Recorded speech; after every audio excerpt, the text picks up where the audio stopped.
40대 여성분이신데 최근 들어서 일을 하는데 누가 뭐라고 조금만 하면 심장이 두근거리면서 그때부터 일에 집중이 안 되고, 요즘은 별다른 일이 없는데도 심장이 계속 두근거리고 이것 때문에 걱정이 생긴다고 합니다.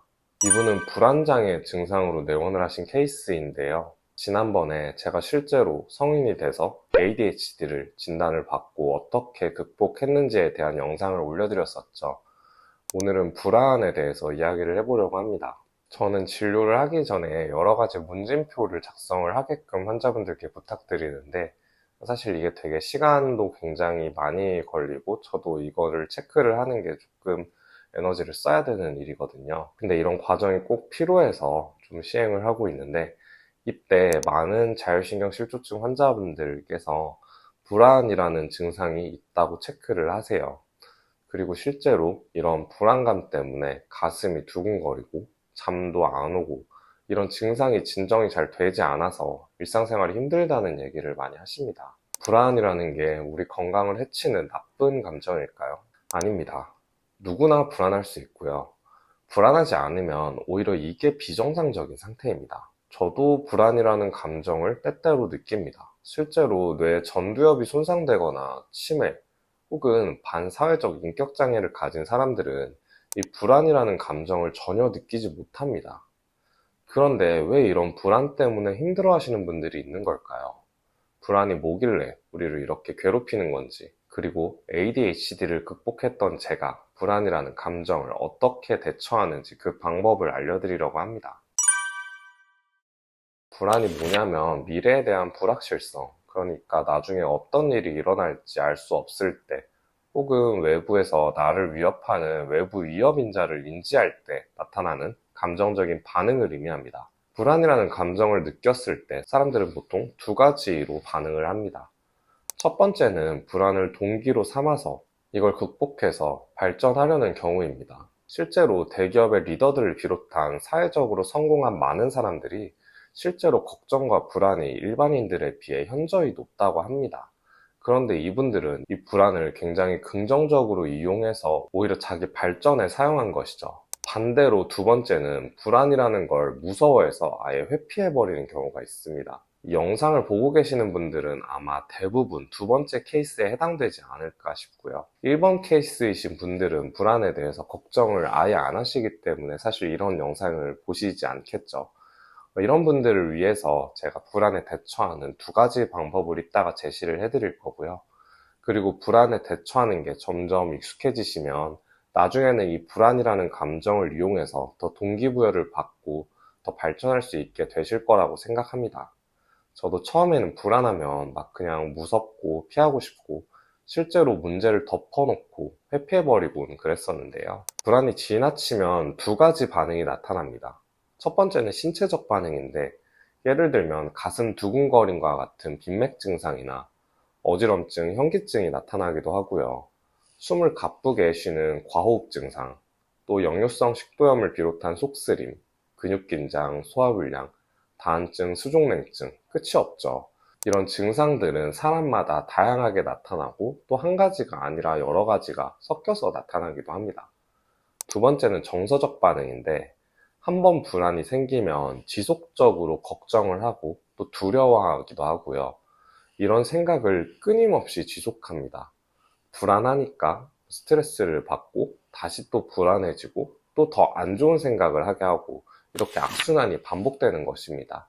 그리고 우리가 이런 불안이라는 감정에 사로잡히면 사로잡힐수록 다른 일에 집중을 할 수 없게 돼요. 그래서 업무를 제대로 하지 못하거나 아니면 공부를 하는데 집중력이 떨어져서 학습이 잘 안 된다거나 이런 문제가 생길 수 있고요. 또 몸 자체가 굉장히 예민해지거든요. 작은 소리에도 민감해져서 굉장히 시끄럽다고 들리거나, 빛에 굉장히 예민해져서 눈이 아프거나 눈이 부신다거나, 아니면 실제로 신경 자체도 예민해져서 누가 조금만 나의 신경을 거슬리게 하면 감정적으로 짜증이 나거나 아니면 오히려 또 불안이 커지거나 이런 식으로 증상이 나타나게 됩니다. 이렇게 얘기를 하면서 생각을 해보니 다 저도 옛날에 해봤던 것들이네요. 불안을 조절하지 못하면 다양한 정신질환으로 발전할 수 있습니다. 다양한 예시가 있는데, 예를 들면 범불안 장애. 범불안 장애는 특정한 이유가 없는데 과도하게 불안을 느끼거나 걱정이 지속되는 거예요. 이게 뭐가 문제가 되냐면 원인을 알 수 없는데 불안감이 계속 나타나니까 언제 불안할지 알 수가 없습니다. 그래서 하루 종일 불안하신 분들도 있고요. 불안했다, 불안하지 않았다, 이게 너무 많이 왔다 갔다 하시는 분들도 있고, 그리고 생각을 해보시면 계속 내가 불안한 상태이다 보니까 우리 신체도 이에 대응을 하느라 굉장히 많이 지칩니다. 그래서 만성적인 피로감을 느끼게 되고 집중력도 떨어지고, 또 불안하니까 계속 몸에 힘을 주면 근육도 긴장되고 잠도 안 오고 이런 증상들이 동반될 수 있고요. 또 나타나는 대표적인 증상이 바로 공황장애입니다. 갑작스럽고 급심한 공황 발작이 반복적으로 발생하는 것인데요. 심장 두근거림부터 시작해서 호흡곤란, 어지럼증, 혹은 마치 죽을 것만 같은 공포감을 느낄 정도의 두려움을 느끼기도 합니다. 공황장애 환자분들은 이런 공황 발작이 다시 생길까봐 굉장히 두려워하세요. 그래서 이 자체가 다시 불안을 유발하고 이게 또 생각과 생각이 꼬리를 무는 악순환을 반복하게 됩니다. 또 사회불안장애라는 것이 있는데 이건 사람들과 교류하는 과정에서 느끼는 극심한 불안감과 두려움을 말합니다. 그래서 뭐 친구를 만날 때는 물론이고 대중 앞에서 발표를 해야 한다거나 아니면 간단하게는 식사나 모임 같은 사회적인 상황을 좀 피하려고 하시는 분들이 많습니다. 그래서 학교에 다니는 학생들이나 직장 생활을 하셔야 하는 직장인분들이 이런 사회불안 장애가 있으면 사실 굉장히 생활이 어려워지는 경우가 좀 많은 것 같습니다. 또 강박장애가 있는데 뭐 특정 행동, 예를 들면 손을 계속 반복적으로 씻어야 된다거나 물건이 그 자리에 분명히 있는 걸 내가 알고 있는데도 이 물건이 없어졌나 확인해보고 아니면 문이 잘 닫혔나 반복적으로 열어보고 닫아보고 이걸 계속 하시는 분들, 이런 걸 강박증이라고 하거든요. 이 모든 것이 불안을 줄이기 위한 행동이라고 보시면 됩니다. 이런 강박적인 사고가 멈추지 않아서 일상생활에 지장을 초래하기도 합니다. 또 마지막으로는 외상 후 스트레스 장애, PTSD라고 하죠. 교통사고나 폭력, 전쟁과 같은 심각한 트라우마를 경험한 후에 지속적으로 불안을 느끼고 또 공포가 발생하는 것입니다. 그래서 이런 분들이 악몽을 많이 꾸시고요. 그리고 갑자기 생활을 하다가 그때 상황이나 생각이 떠오르는 플래시백 반응이 특징적입니다. 그럼 이런 불안에 우리는 어떻게 대처를 해야 할까요? 첫 번째는 불안한 요인 자체를 제거하는 것입니다. 불안을 유발하는 요인은 사람마다 굉장히 다양합니다. 사회적인 관계가 문제일 수도 있고요. 경제적인 문제가 있을 수도 있겠죠. 없앨 수 있다면 좋지만 또 현실적으로는 그렇지 못할 수도 있습니다.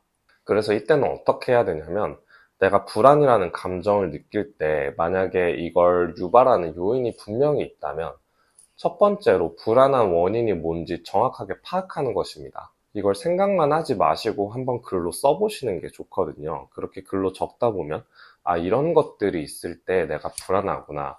뭐 직장 상사분이 나한테 뭐라고 하실 때 내가 불안하구나. 아니면은 뭐 친구와 사이가 안 좋아질 때나 아니면 가족과 어떤 일이 있을 때 불안하다. 이런 요인들을 파악하는 것이 가능하거든요. 그 다음에 두 번째로 해야 될 것은 해결이 가능한 것과 불가능한 것을 분류하는 것입니다. 예를 들면 불안을 유발하는 요인이 나 자체에 있거나 아니면 어떤 사물에 있다고 하면 이걸 해결할 수 있겠죠. 뭐 그걸 없애버리거나 아니면 내가 실천을 하면 되는 문제니까요. 그런데 반대로 아까 예시를 든 직장 상사나 뭐 가족, 친구 문제와 같이 해결할 수 없는 요인들이 있을 수도 있습니다. 그런 것들은 이 불안 요인 자체를 제거할 수는 없고 이 불안감을 유발했을 때 이 불안이라는 감정을 잘 풀어낼 수 있는 게 더 현실적이라고 할 수 있겠죠. 그래서 이렇게 분류를 해놓고 내가 요인을 없앨 수 있는 것은 없애는 일을 실천을 하는 것입니다. 이렇게만 해도 일단 그래도 불안을 유발하는 요인 중 절반 정도는 없앨 수 있겠죠. 그리고 두 번째 방법은 불안한 나 자신을 안정화시키는 것입니다. 첫 번째로 할 수 있는 건 복식 호흡입니다. 4, 7, 8 호흡이라고 하는데요. 복식 호흡에 대해서는 여러 번 중요성을 말씀드렸는데 오늘은 좀 더 자세하게 설명을 해드릴게요. 코로 숨을 들이마십니다. 이때 4초간 들이마시는 거예요. 4초간 이런 식으로 코로 숨을 들이마시면서 이때 가슴은 전혀 쓰지 않고 복부에 배가 나오도록 합니다. 그리고 7초간 숨을 참습니다.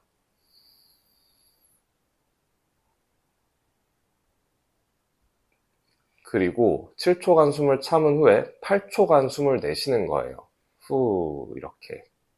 그러면 쉽게 정리해서 4초간 숨을 들이마시고 7초간 숨을 참고 8초간 숨을 내쉬는 거죠. 그러면 거의 한 번에 숨을 20초 가까이 쉬는 것이거든요.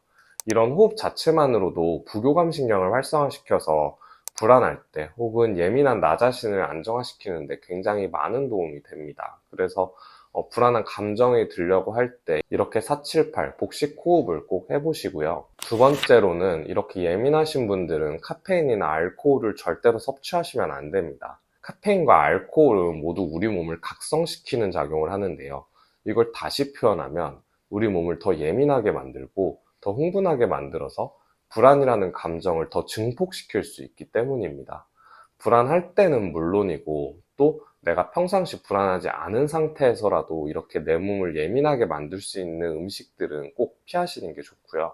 또 불안을 줄일 수 있는 대표적인 영양제로는 마그네슘, 비타민 D. 비타민 D 같은 경우는 굳이 약으로 드시지 않고 야외에서 햇빛을 15분에서 30분 정도만 쬐어줘도 하루에 권장 섭취량의 비타민 D를 충분히 받을 수 있으니까요. 이런 것들을 알고 계시면 좋고, 또 틈틈이 목 어깨 스트레칭을 하는 것도 도움이 됩니다. 예민하신 분들 중 목 어깨가 딱딱하지 않은 분들이 없습니다. 이게 바로 경추와 승모근의 곽인장 때문이거든요. 그래서 틈틈이 목 어깨 쪽에 마사지나 스트레칭을 해주는 것도 도움이 되고요. 또 일기를 쓰는 게 굉장히 큰 도움이 됩니다. 일기를 쓸 때 중요한 점이 마지막에 감사한 일 3가지를 꼭 적으셔야 돼요. 이건 왜 그런 거냐면 불안이 너무 극심하신 분들은 온 세상이 나에게 부정적인 일만 일어난다고 생각하시거든요. 그런데 우리가 하루를 이렇게 지내다 보면 그 중에도 긍정적인 것들이 분명히 있습니다. 우리가 생각을 하지 않을 뿐이거든요. 그래서 일기를 쓰고 나서 오늘 어떤 일이 있었는지, 오늘 내가 감사하게 생각할 만한 것들은 뭐가 있는지 한번 적어보세요. 꼭 큰 게 아니라 뭐 사소한 것이어도 상관이 없습니다. 뭐 지하철을 타는데 누가 자리를 비켜줬다거나 아니면 건물을 들어가는데 누가 문을 잡아줬다던가 이런 사소한 것들도 괜찮아요. 마지막으로는 자연과의 접촉 시간을 늘리는 것입니다.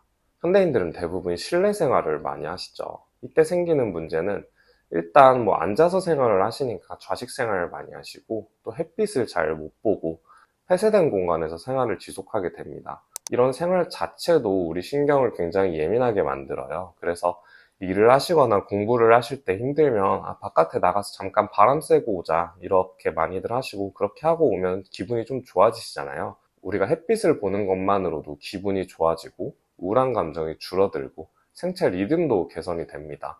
우리가 등산을 가서 숲을 본다거나 아니면 해변에 가서 바다를 본다던가 이런 식으로 자연과의 접촉을 늘리는 것도 우리 몸을 안정화시키는 데 굉장히 도움이 많이 되거든요. 그래서 이런 것들도 참고를 해주시면 도움이 많이 될 것 같습니다.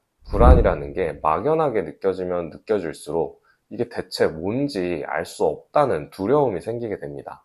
하지만 불안이라는 감정은 정상적인 감정이며 불안을 느끼는 여러분도 지극히 정상적인 상태입니다. 다만 사람마다 체질적으로 예민한 사람 혹은 사회적 환경 때문에 끊임없이 스트레스를 받는 상황 등 다양한 요인이 복합적으로 작용해서 이 감정 컨트롤이 잘 되지 않으면 우리가 이것을 불안장애라는 질환으로 이름을 부르는 것이죠. 많은 유명 연예인들이 공황장애나 우울증이 있다는 사실을 고백하면서 사회적으로 정신질환에 대한 포용력이 높아진 게 사실이지만 아직도 많은 환자분들이 실제로 내가 이런 질환을 진단받는 것 자체에 대해 거부감을 느끼시거나 두려워하십니다. 하지만 제가 생각했을 때 이런 진단 자체도 중요하지만 결국은 내가 불안한 이유, 그리고 나를 예민하게 만드는 이유를 정확히 알고 또 이런 불안하고 예민한 몸과 마음을 적절하게 관리한다면 충분히 극복할 수 있다고 생각합니다. 오늘 제가 준비한 영상은 여기까지고요. 오늘 영상이 도움이 되셨다면 좋아요, 구독 부탁드립니다. 저는 다음에 더 좋은 영상으로 돌아오도록 하겠습니다. 지금까지 한의사 박원장이었습니다.